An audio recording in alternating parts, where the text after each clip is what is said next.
She was just trying to get home. 12 hours on her feet in the ER. Scrubs soaked through. The kind of tired that lives in your bones. And then, a sound. Small. Broken. Coming from behind a dumpster in the dark. She almost kept walking, but Aisha has never once in her life kept walking. What she found crouched in that alley was a little girl, maybe 6 years old, shaking so hard her teeth rattled, wearing a coat that cost more than Aisha's rent, torn at the shoulder, dusted in snow, like something violent had already happened before this moment.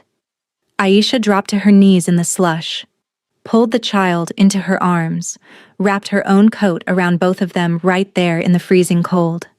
And that should have been the end of it. A good deed. A warm cab ride. A hospital check-in. Except 3 men stepped into the mouth of the alley. Armed. Quiet. Not rushing. The way people move when they already know you have nowhere to run. Aisha stood up, slowly, and she spread her arms, wide. She had no weapon, no backup, no plan. Just her body between the guns and the child clinging to her back. She stared down the barrel and did not move. That was the moment the black SUVs appeared. 6 of them. Sliding silently into the alley like shadows given weight, headlights cutting through the blizzard. And then, the door opened. He didn't run. He didn't shout. He stepped into the snow like a man who has never once in his life been afraid of anything. And his eyes swept the alley and found his daughter alive, wrapped in the arms of a stranger. The 3 armed men were gone before Aisha fully understood what had happened. And then he was standing in front of her. Tall. Still.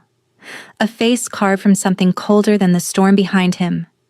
Looking at her, the way you look at something that just broke every rule you thought was permanent. His daughter, still trembling, buried her face deeper into Aisha's neck and would not let go. Aisha held the child tighter. He watched that, and something in his jaw shifted. He didn't say, "Thank you." Men like him don't. He said, in a voice so low it barely survived the wind, "Get in the car." Aisha thought it was for one night. One warm room, 1 cup of tea until the child calmed down enough to be handed off. She didn't know a grieving little girl who hadn't spoken in 3 days was about to whisper one word into her ear and change everything. She didn't know a man who had buried everyone he'd ever trusted was standing in a hallway outside that door, listening and unraveling. And she had absolutely no idea that the danger didn't end in that alley. It followed them home. If that already has your chest tight, good. You're exactly where you're supposed to be. This channel is where Afro-Korean love stories live, the kind that start in the dark and end in something that looks a lot like forever. Stories that cross oceans, survive storms, and refuse to let go. Hit subscribe right now so you don't lose this video, and don't you dare skip. Let's get into the story, and drop a comment below. Tell me where you're watching from. I would love to say hello to you, just to know how far our story is reaching. The shot was quiet. That was the thing Aisha couldn't shake. Not later that night, not weeks later, not ever. How quiet it was. 3 men with weapons, and then, between one heartbeat and the next, they were simply not a problem anymore. No exchange, no warning, just Dong-yul raising one hand, and the world rearranging itself around his decision like it had always been willing to do that for him. She stood in the snow. Misun's face was pressed so hard against her throat that she could feel the girl's eyelashes against her pulse. The blizzard kept moving, like nothing had happened, like the rules she had built her entire understanding of the world on hadn't just been quietly suspended. Dong-yul turned from the bodies without looking at them again. He walked toward her. And, up close, he was even harder to process, the kind of face that looked like it had been assembled for a different era entirely. Sharp. Still. A jaw that had never once in its life asked for permission. His eyes moved from his daughter to the blood darkening the snow and back to his daughter. He crouched down to Misun's level, said something low in Korean. His hand came up slowly, hovering, careful, the way you'd approach something fragile you were terrified of breaking further. Misun screamed. Not a name, not a word. Just a sound that split the cold air open and sent it bouncing off the brick walls, and her fingers, already white-knuckled in Aisha's coat, twisted into absolute fists and held on like the ground beneath them was moving. Dongyul's hand went completely still. He stayed there, crouched in the snow, and something moved across his face so fast it was almost nothing. Almost. A man watching a door close that he hadn't realized he'd needed to stay open. A man, understanding in real time exactly what the last few years of his choices had cost him. He stood, straightened his coat with one smooth motion. When he looked at Aisha, his voice had no edges left in it. Just instruction. Get in the car. She should have argued. Part of her was already building the argument. I don't know you, I have a life. This child needs a hospital, not whatever you are.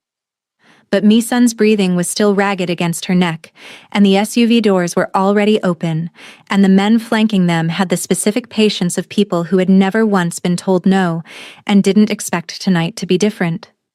Aisha got in the car. She told herself it was just for the child. That was all. Just until the girl was warm. She was wrong about that. She just didn't know it yet. Here is what nobody prepares you for when you walk into the home of the most powerful man in the city. It is the loneliest place you have ever stood. The elevator opened onto marble floors that threw the light back like a challenge. Furniture arranged with the precision of a showroom. Expensive, deliberate, completely without personality. No photographs anywhere. No shoes left carelessly by the door. No evidence at all that a child's laughter had ever been allowed to bounce off these walls. There was a bedroom. Small, off the main hallway. Someone had been paid to decorate it for a little girl. The right colors, the right shapes, the appropriate toys arranged on shelves in careful rows. But they'd guessed. You could feel the guessing.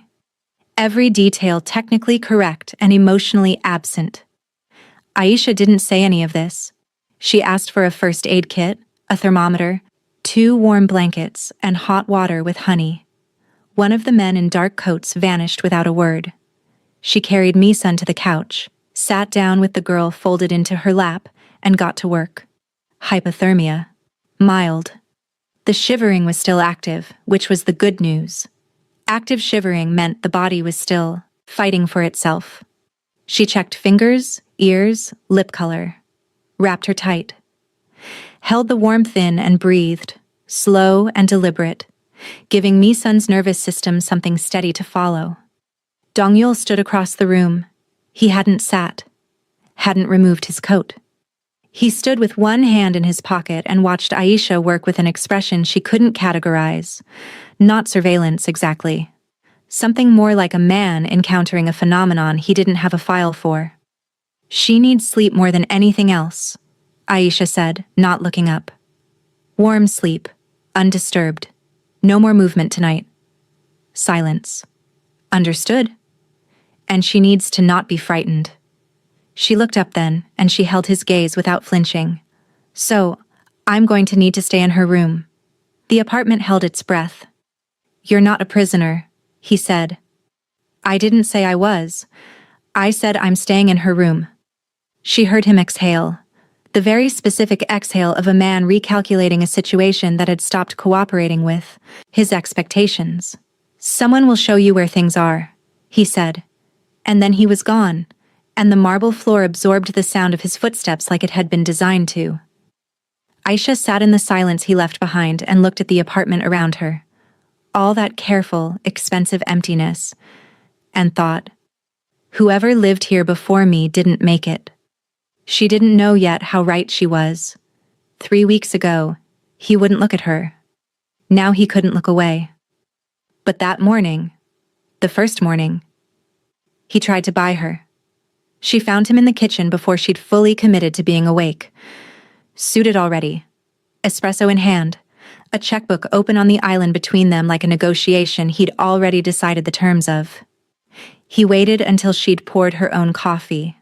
Then he slid the checkbook toward her. Amount line blank.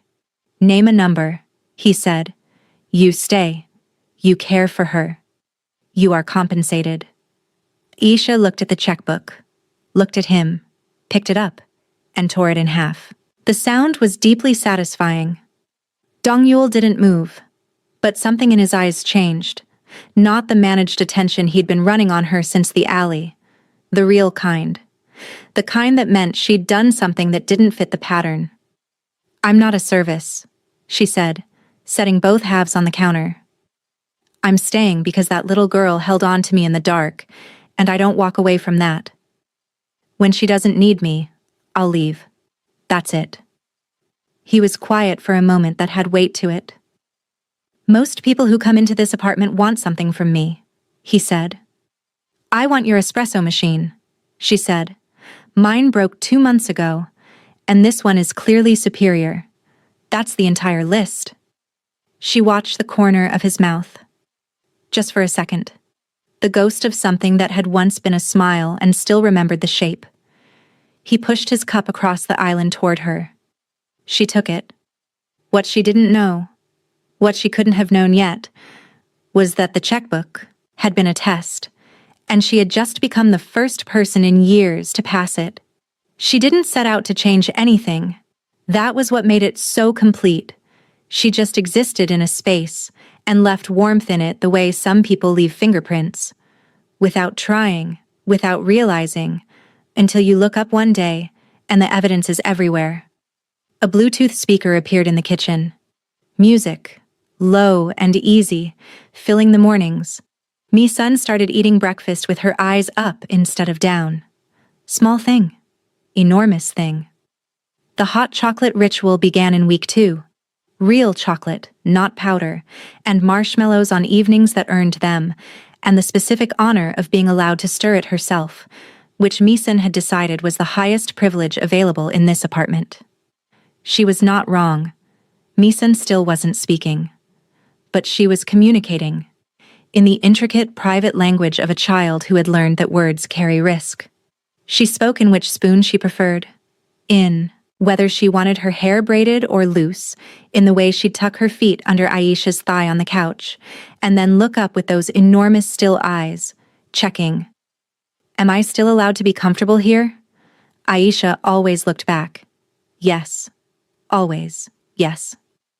Dong-yul started coming home earlier. 30 minutes at first. Then an hour.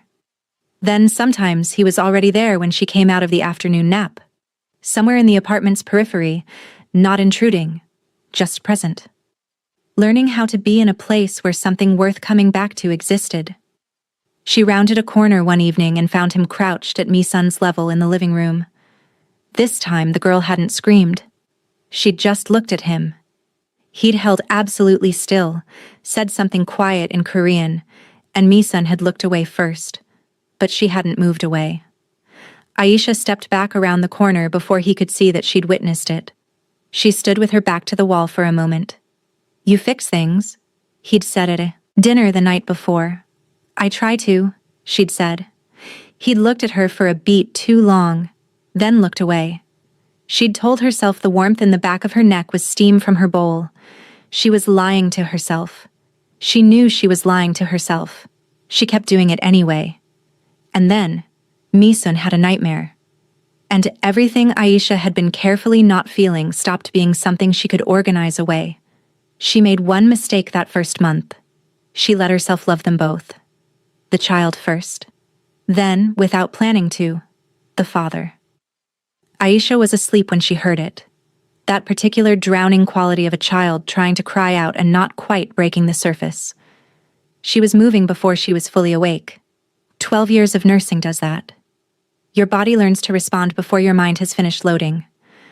She slid into Mi-sun's bed and pulled the girl close. Felt the small body go rigid the way they do when a nightmare still has its hands on them. And then, breath by breath, felt it loosen. She hummed. No particular song, something her own mother had done once, in a different city, that her hands and her voice had kept long after everything else had let go. Mi-sun's breathing slowed, her fingers opened, and then, In a voice so small it barely moved the air in the room, she said it. Mama. Not half-asleep confusion. Not a mistake.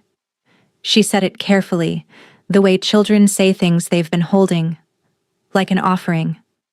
Like a word they weren't sure they were allowed to use yet, being extended anyway because the person holding them felt like the right place to risk it. Aisha went very still. She pressed her lips to the top of Misun's head and held on and did not say anything because her throat had sealed, and anything she produced right now would not be stable. Later, Misun long since breathing in real deep sleep, she became aware of the silence outside the door. Not the ordinary silence of a sleeping apartment. The specific silence of someone standing very still on the other side of a wall, not breathing properly. She didn't turn around. She heard him exhale. Once. The exhale of a man standing in a dark hallway, releasing something he'd been holding for a very long time. The held breath of someone who had walked into the worst winter of his life, expecting to come out of it alone, and had found, impossibly, that a light was still on. She heard him step back from the door, heard him stop before he reached the end of the hallway. And in the silence between them, a wall and a sleeping child and everything they hadn't said yet, Aisha understood that the axis of something had shifted, permanently, without asking permission. She thought that was the most dangerous thing that would happen inside these walls. She had no idea what was already inside the house with them. Here's what she didn't know about the man Dong-Yul trusted most. He'd been planning this since before Aisha ever walked through the door.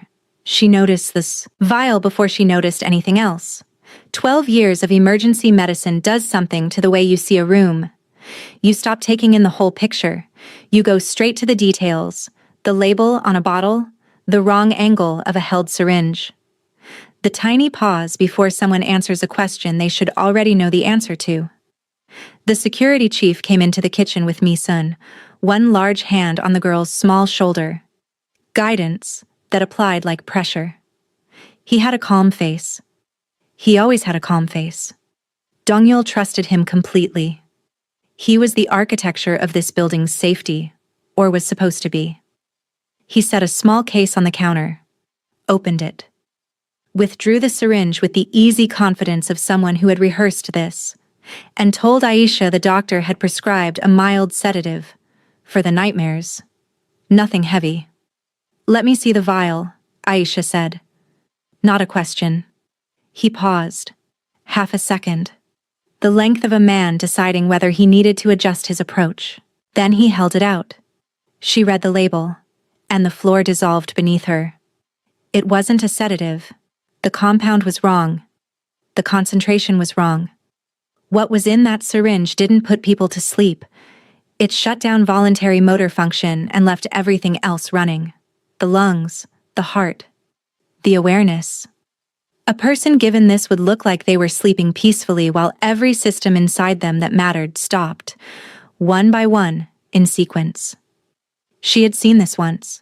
One case. 3 hours before anyone in the ER figured out what they were looking at. She had never forgotten the name on the vial.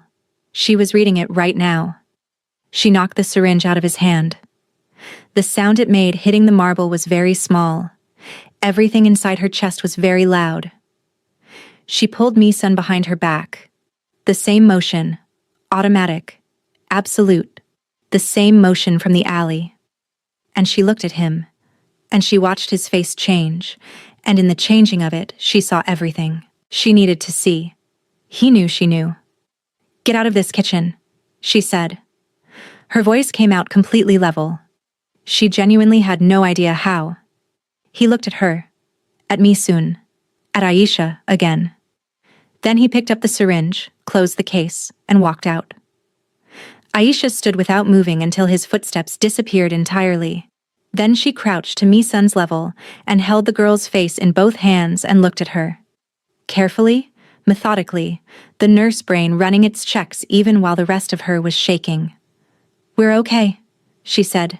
I need to talk to your father tonight. Can you be brave a little longer? Mi-sun looked at her with those dark, enormous eyes, nodded once. Aisha stood up, exhaled, and began calculating how to tell the most dangerous man in the city that the person he trusted most had just tried to murder his child and had been inside the house the entire time. He thought he had organized himself against her. He was wrong. And the night he finally admitted it was the same night she almost didn't get the chance to tell him what she'd found. The evening moved the way evenings do when you're carrying something heavy, full of ordinary moments that feel surreal against what you're holding. Mi-sun needed dinner, a bath, the ritual, 3 songs, 2 stories. The window cracked exactly 1 inch because she liked cold air on her face, but not her hands. By the time Aisha came out of the bedroom, the apartment was dark except for the kitchen light.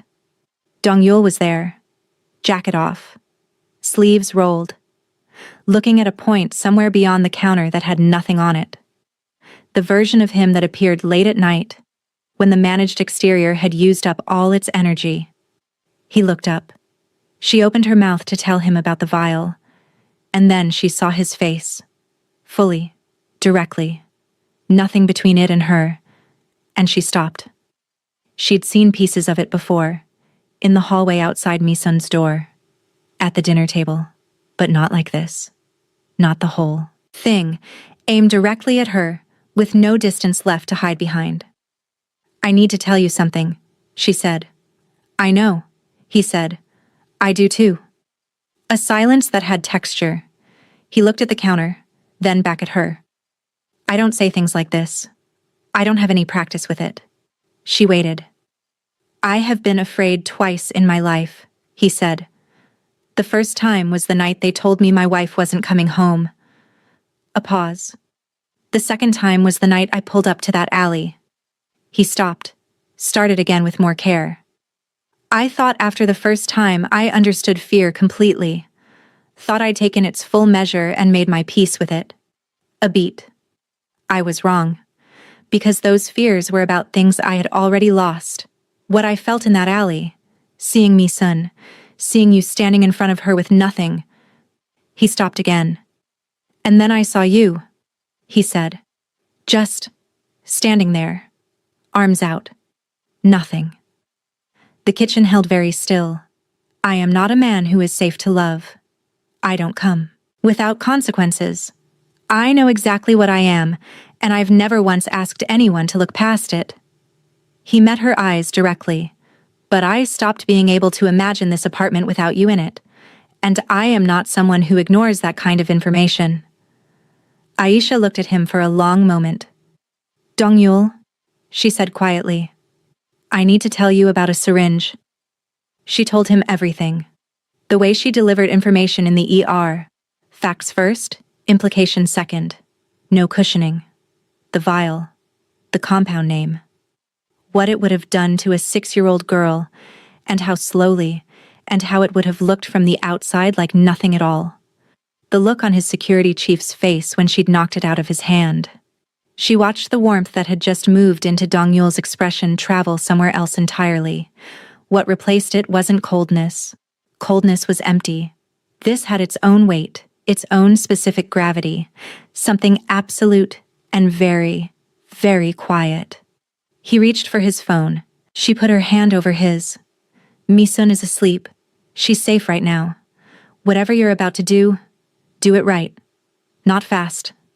Right." He looked at her hand on his, looked at her face, and she watched him pull back from the edge. Not all the way, not to somewhere gentle, but enough. Enough to be precise instead of just devastating. "In the morning," he said. "In the morning," she agreed.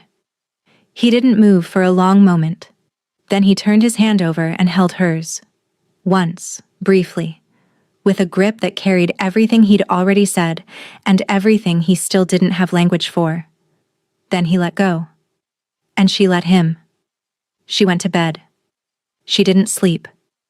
In the morning, Dong-yul left at 8. She watched the SUVs disappear from the window and turned back toward the kitchen, and heard, 3 seconds too late, every electronic lock in the apartment engage at once. The sound was very soft, the kind of soft that is designed not to alarm anyone until alarm is no longer useful. She made one critical error. She assumed the danger was outside the building.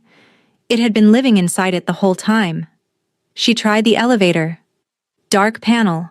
The stairwell door. Sealed. She stood in the hallway and listened. And heard from the back corridor. Footsteps that were not the footsteps of anyone she recognized. More than two. Moving with intention. She had 90 seconds. Maybe less. She went to Mi-sun's room first. The girl was already awake. She always seemed to register a change in the temperature of a room before anyone said a word about it. Aisha picked her up. Didn't run. Running scared children. Scared children made noise. Noise gave away position. She walked fast and deliberate to the room she had quietly identified 3 weeks earlier as the most defensible space in the apartment. Reinforced walls. No exterior windows. One entrance.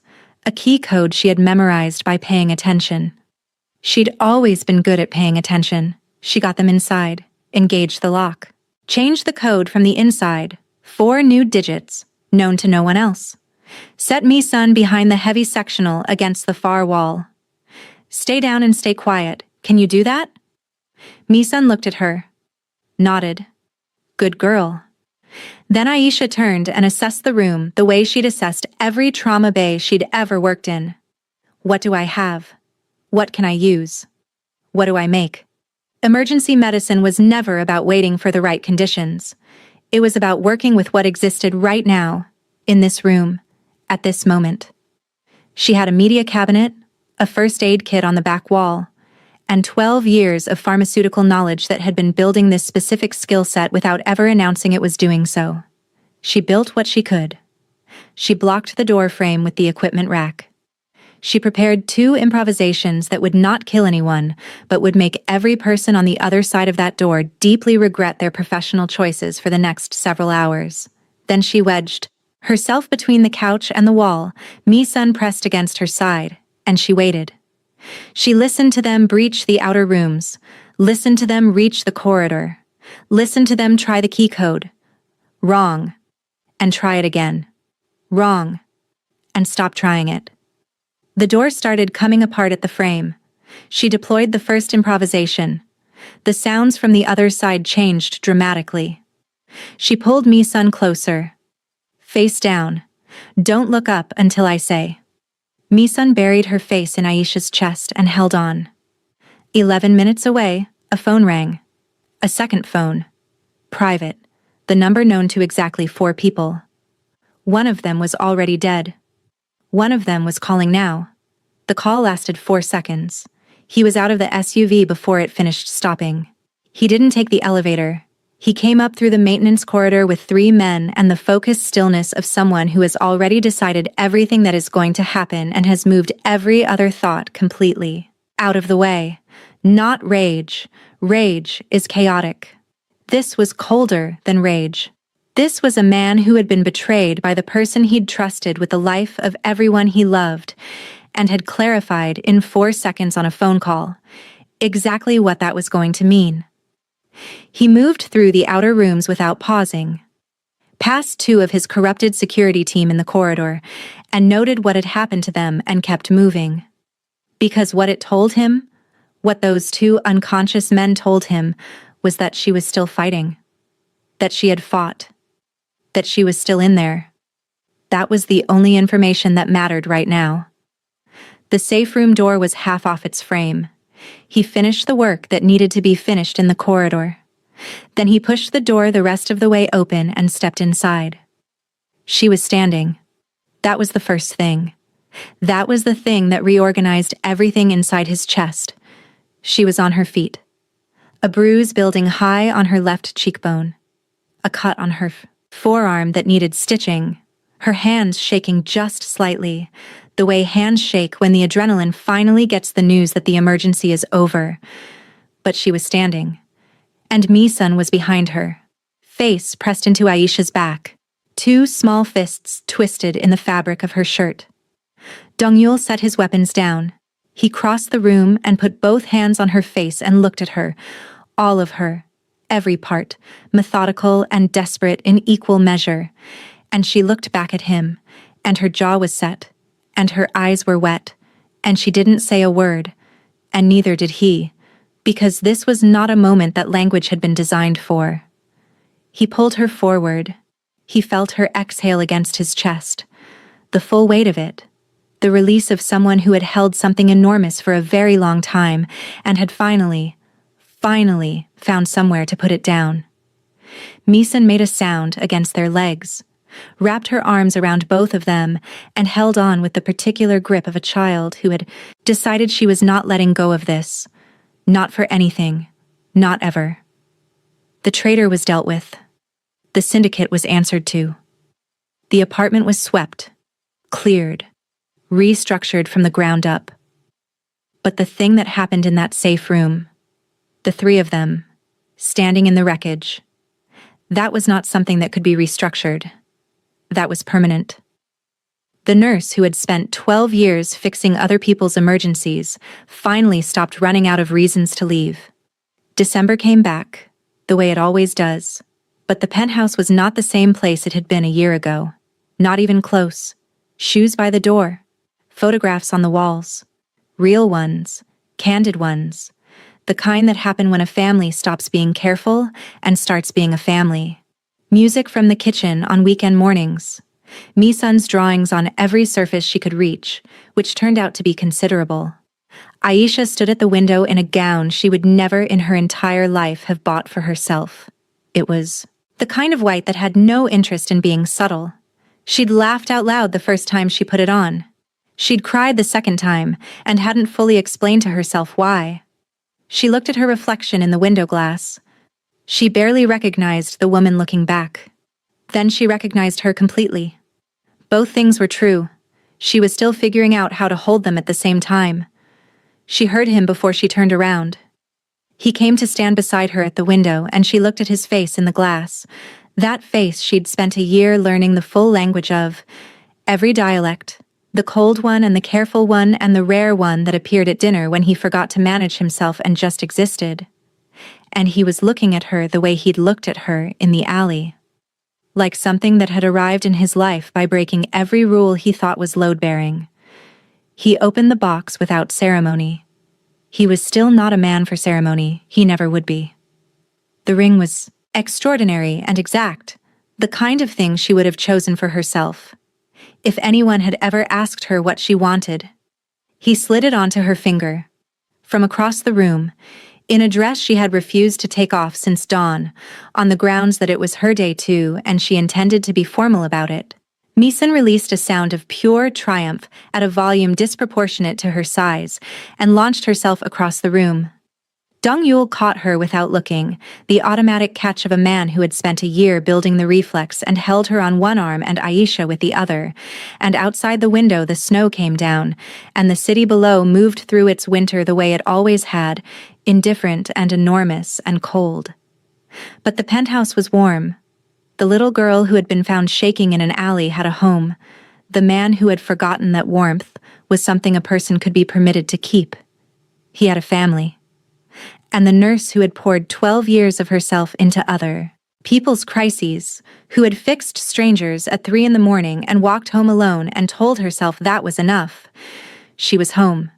She was finally, completely, irreversibly home.